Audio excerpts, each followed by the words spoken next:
श्रीहरि के पास आती है और कहती है, हे प्रभु, आज जब मैं मृत्यु लोक पर भ्रमण कर रही थी तब मैंने देखा कि कई सारी स्त्रियां नित्य तुलसी को जल दे रही थीं, किंतु वहीं कुछ स्त्रियां भगवान शिव के शिवलिंग पर तुलसी पत्र चढ़ाने के बजाय बेल्व पत्र चढ़ा रही थीं। हे प्रभु, तुलसी को एक पवित्र और पूजनीय पौधा माना जाता है, फिर उसके साथ ऐसा भेदभाव क्यों? हे प्रभु, मैंने यह भी सुना है कि देवी तुलसी ने ब्रह्मा जी के वरदान के कारण आपको और भगवान शिव जी को श्राप दिया था। क्या है इसके पीछे की कहानी? हे जगत के पालनहार परमेश्वर, कृपा करें और मेरी जिज्ञासा को शांत करें। मित्रों, तब भगवान श्रीहरि विष्णु कहते हैं, हे लक्ष्मी, आज आपने जो प्रश्न किए हैं वह समस्त मानव जाति के कल्याण हेतु अत्यंत महत्वपूर्ण है। देवी तुलसी तो मेरी पत्नी है, किंतु भगवान शिव जी की पूजा में उनका उपयोग वर्जित है। जो भी मनुष्य ऐसा करता है उसे महापाप लगता है।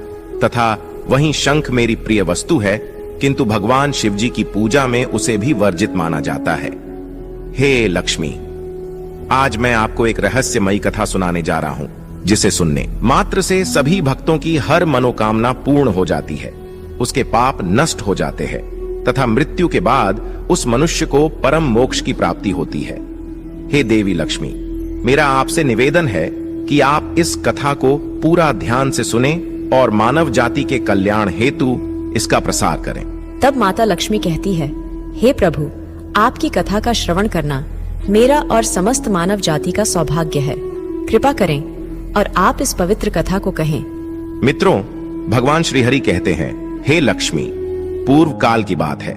वित्रचिति नाम का एक दानव राजा हुआ करता था, जो बड़ा ही शूरवीर पराक्रमी था। वैसे था वह एक दानव, लेकिन उसके राज्य में सारी प्रजा सुखपूर्वक जीवन व्यापन करती थी। तीनों लोकों में भी शांति व्याप्त थी। उसका पुत्र दंभ था, जो वीर, जितेंद्रिय, धार्मिक तथा श्रीहरि का भक्त था। वित्रचिति के बाद दंभ दानव राज बना, परंतु काफी समय तक उसे कोई संतान नहीं हुई। तब उसे भविष्य तथा पुत्र की चिंता सताने लगी थी। उसके बाद राजपाट कौन संभालेगा?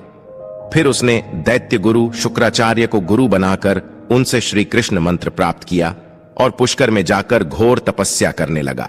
मित्रों, भगवान श्रीहरि कहते हैं, हे लक्ष्मी, तपस्या करते करते उसे 1,00,000 वर्ष पूर्ण हो गए। फिर एक दिन की बात है, उसके शीश से एक दिव्य प्रकाश बाहर आता है, जिसके कारण पूरा संसार संतप्त हो जाता है। अतः वह तेज समुद्र में जाकर विसर्जित होता है। उस समय प्रकाश के तेज से व्याकुल होकर सभी देवी देवता, लोकपाल, ब्रह्मा जी और ऋषिगण भयभीत होकर भगवान श्रीहरि से मिलने तथा इस प्रलयकारी तेज के बारे में जानने हेतु वैकुंठ धाम में आते हैं और उनसे विनय पूर्वक पूछते हैं कि हे प्रभु, क्या कोई प्रलय आने वाला है? कौन से कारण से ये तेज उत्पन्न हो गया है? अब हम किसकी तेज से संतप्त हो उठे हैं? या आप ही बताएं पालनहार, हम शरणागतों की रक्षा कीजिए। तब श्री हरि सभी को शांत करते हुए और मार्गदर्शन करते हुए कहते हैं, अभी कोई प्रलय नहीं आया है, क्योंकि अभी योग्य समय नहीं है। यह दिव्य प्रकाशमयी तेज तो मेरे ही भक्त दानव राजदंभ के पुत्र की कामना से तपस्या करने से उत्पन्न हुआ है। तभी देवता गण श्री हरि के वचनों को सुन शांत और निर्भय होकर अपने अपने धाम को वापस लौट जाते हैं। वहीं दूसरी ओर श्री हरि स्वयं अपने परम भक्त दानव राजदंभ को वरदान देने हेतु तुम स्वयं पुष्कर में आते हैं। तब दंभ भगवान के दर्शन पाकर अत्यंत प्रसन्न होकर उनके सामने नतमस्तक होकर उनकी ओर बारंबार स्तुति करते हुए कहता है, हे प्रभु, मुझ पर कृपा करो।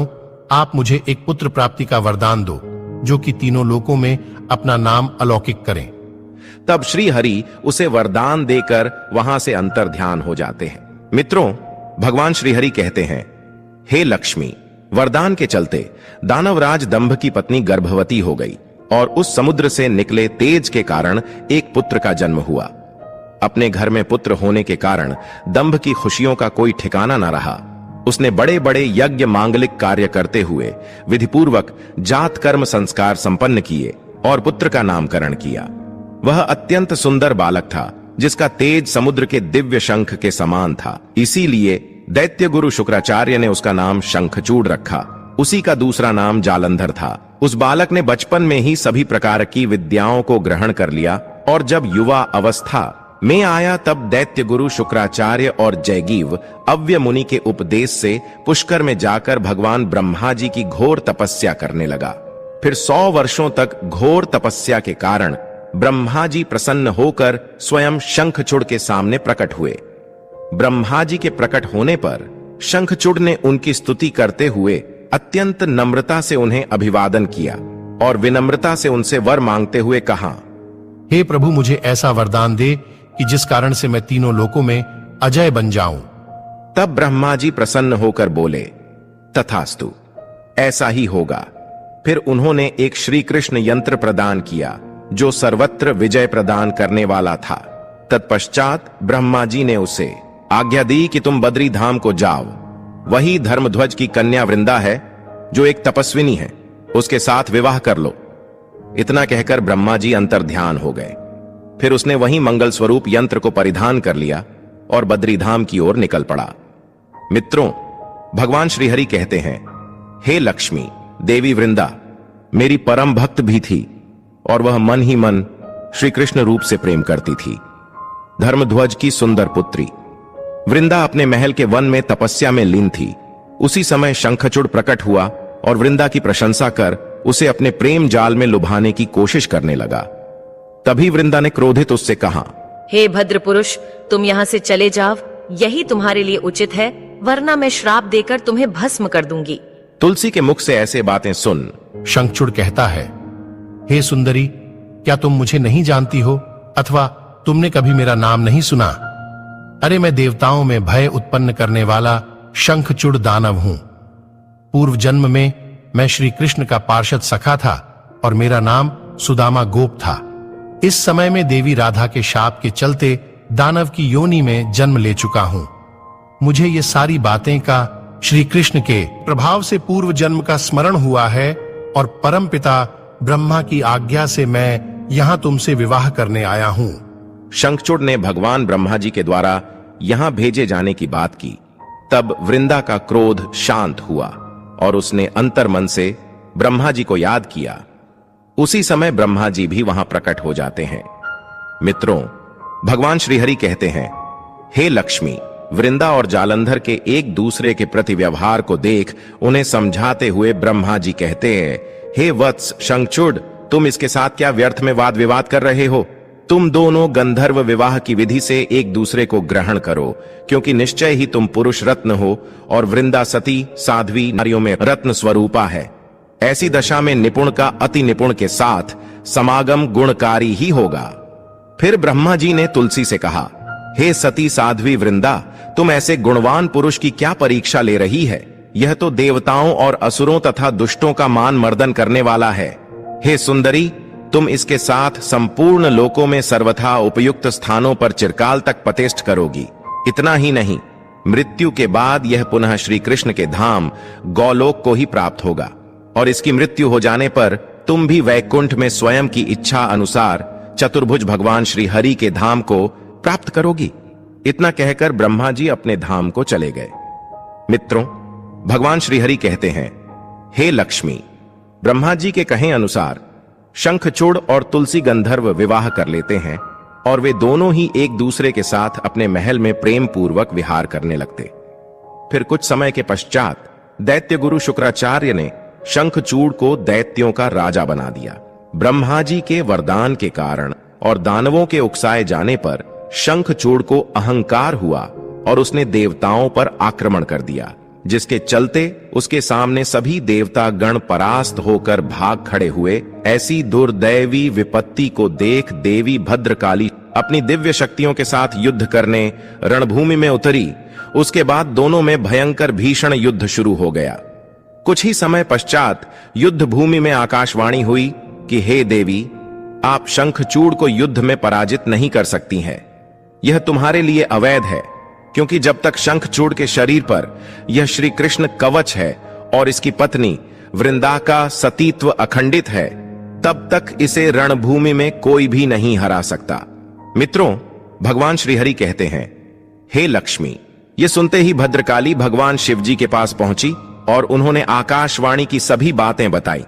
तब भगवान शिव श्री विष्णु जी के पास पहुंचे और शंखचूड़ का वध करने के लिए तथा उन्हें धर्म के संरक्षण हेतु प्रेरित किया।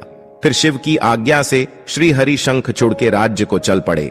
उन्होंने एक वृद्ध ब्राह्मण का वेश धारण किया और शंखचूड़ के निकट जाकर बोले, हे दानवेंद्र, इस समय मैं आपका याचक हूँ। मैं अत्यंत दरिद्री हूँ।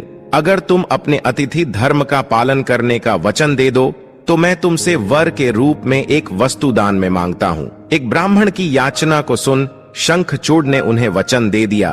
तभी श्री हरि रूपी ब्राह्मण ने वह श्री कृष्ण यंत्र मांग लिया।